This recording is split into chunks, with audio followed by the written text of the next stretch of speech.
Assalamualaikum warahmatullahi wabarakatuh. Hope you're doing well. So here, Joy Mannarino, the Magatardian homosexual, is trying to mix the Latino illegal immigrants, the undocumented, with terror attacks and Muslims. So he's really spinning a thread here, shall we say. So let's dig in. How many of Joe Biden's illegal aliens are lone wolf ISIS members waiting on the right time to Allahu Akbar in America? So what does he mean by Allahu Akbar? It's a stereotype that, the people who strap up themselves and splatter everywhere and create these sort of situations that have chaos.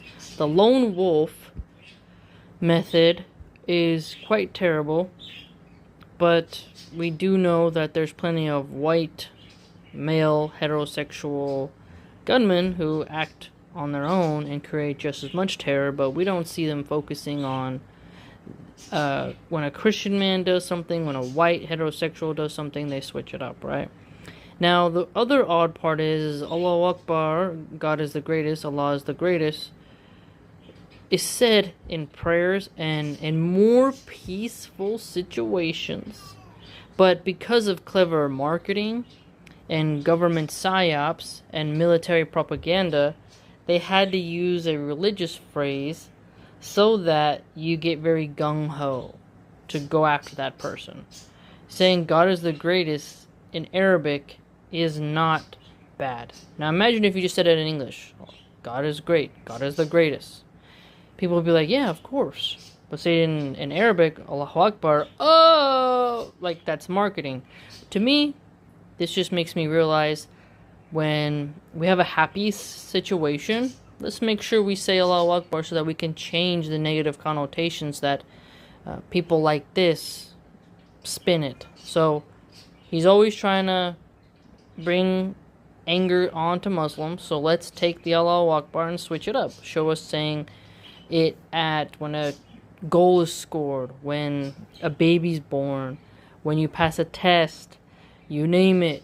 We already do that, but I know that we're in a media war and a propaganda crusade, so we have to make sure we share instances of Allahu Akbar in a peaceful way, which it usually is most of the time, just to combat this Magatardian rhetoric. He also says here, the Muslims have been calling for line wolf attacks recently. I think he meant to write lone wolf. The way he spelled Muslims is a way that Bill Warner, I believe his name is, people who don't like Muslims and who are of the boomer generation, they write things in a different way.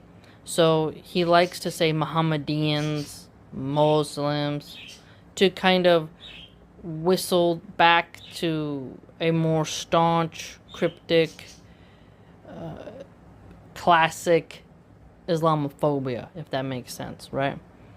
He knows he could put the U, but he kind of just wants to be more derogatory and vintage.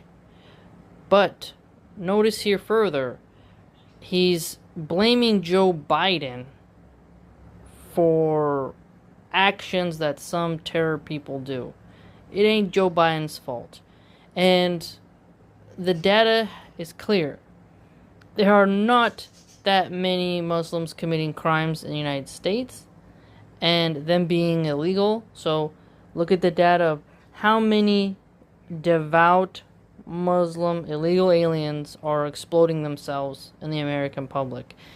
It's not happening. But again, to get Republican Christian Magatardians excited about voting and to put their whiskey down, to put their beer down and actually do something, you gotta scare them. So the Republican brain is always linked to fear, even though they mock like the liberal leftist types for being scared and wearing COVID masks or whatever. The right wing, mount up patriots, they are deeply linked to fear dopamine. And so here he's just making something up. right? They got to paint a narrative. He's on the Zio payroll, so he's got to craft a tweet in order to get paid that attacks Muslims, but also signals about illegal immigrants. So the avocado farmer, the person who's doing housekeeping in a hotel, the Latina nanny from Guatemala, they're illegal. So he's got to scare you about Latinos and get you mad at Democrats, but also get you mad at Muslims. So he crafted his first couple of sentences here quite cleverly. Okay? So now he's like, oh, look, Muslims have been calling for attacks. Look left, look right. They're coming from the sky. They're coming out of the ground. Like, he's like, pop goes a weasel. Like, he just wants you walking around in a state of paranoia. Then he says here, we have millions of unidentified illegals in this country. Since Biden opened our borders, and many are still here.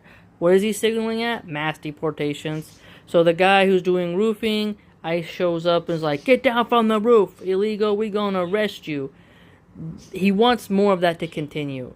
So you're in a meat packing plant, you're just working, yeah, you came illegally, you shouldn't have, but you're here, you're doing your job. All of a sudden, here comes the Gestapo ICE agents kicking down the door, pushing your face into the concrete. How dare you pack that meat? How dare you do a job? Ah!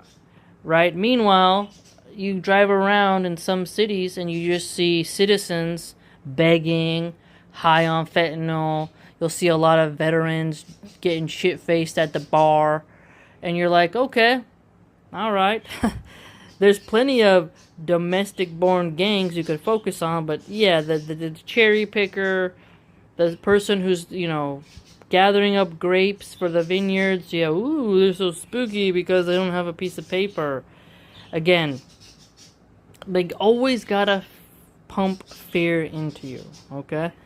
And this idea of the open border, there was some surges. There was more immigrants arriving. But for literally thousands of years, we didn't have these type of identifying papers.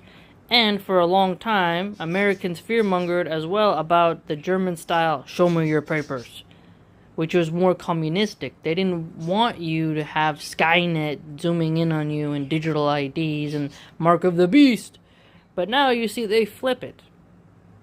And whenever you want a Republican, Magatardian, Christian nationalist to do something, you gotta get them scared. Like, the illegals are coming to get you. Okay, vote this way. Accept this erosion of your rights. Oh, there's a Muslim coming. Oh, here, quick, give us money so we can protect you.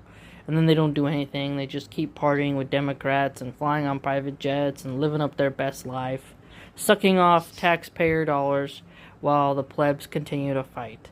And then he says, how long until one of them straps on the vest? How long? And then these people are the Trojan horses of our time. So the Trojan horse refers to that, Troy, where they got that giant wooden horse. There was, the enemies inside of it. And then once it was let in, it was seen as a gift. But then all of a sudden, all these soldiers pop out, going melee style. Open the gates, allow the army in, and then their downfall comes, right? So the Trojan horse is a classic military lesson, right? But what he's trying to say is that they're coming in as friends, but they are actually foes. So he's, again, fear upon fear. So what do you do to make Americans scared? Mention an ancient Greek or Roman type of situation. The movie Troy with Brad Pitt comes to mind. You gotta mention fear, okay?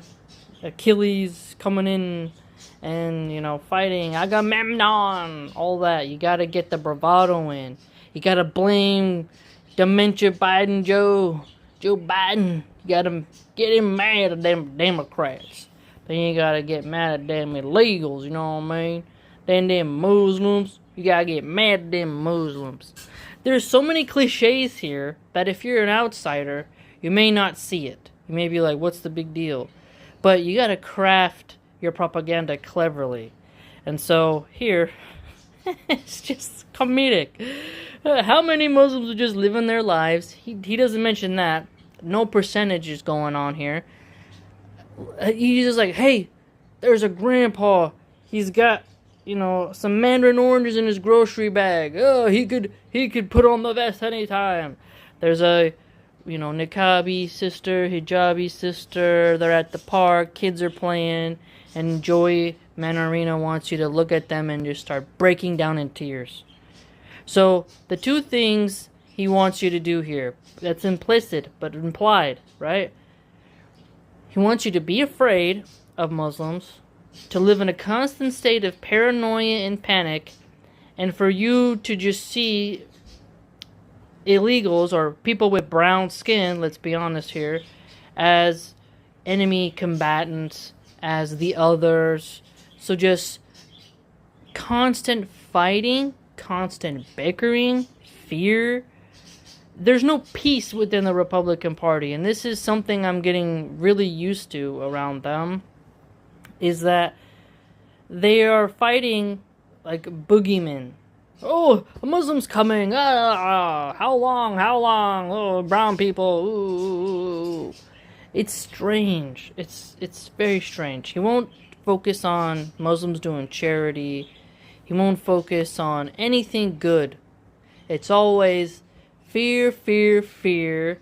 Follow me, tip me, subscribe. Fear, fear, fear. Quite strange. Quite strange. Sloppy propaganda that's a little bit clever because of how he braided in different fear points for the Magatardians.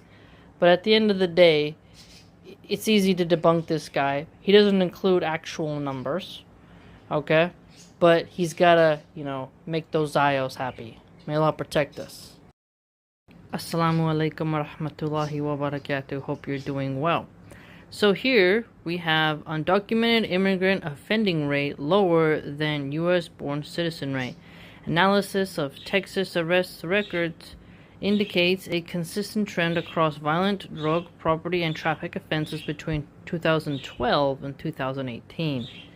And so September 12, 2024, an NIJ-funded study examining data from the Texas Department of Public Safety estimated the rate of which undocumented immigrants are arrested for committing crimes. The study found that undocumented immigrants are arrested at less than half the rate of native-born U.S. citizens for violent and drug crimes, and a quarter the rate of native-born citizens for property crimes.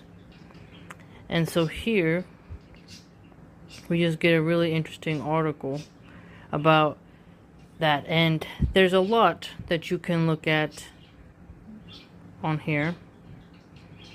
And then it did mention over here, the question of how often undocumented immigrants commit crimes is not easy to answer. Most previous research on crime commissioned by immigrant populations has been unable to differentiate undocumented immigrants from documented immigrants. As a result, most studies treat all immigrants as a uniform group regardless of whether they are in a country legally. So here, that can present a problem. But an immigrant is an immigrant. And I would argue if you're illegal, most people don't want to be deported. So they don't want to be caught and deported. And they don't want to have a crime ruin their chances of becoming a legal immigrant.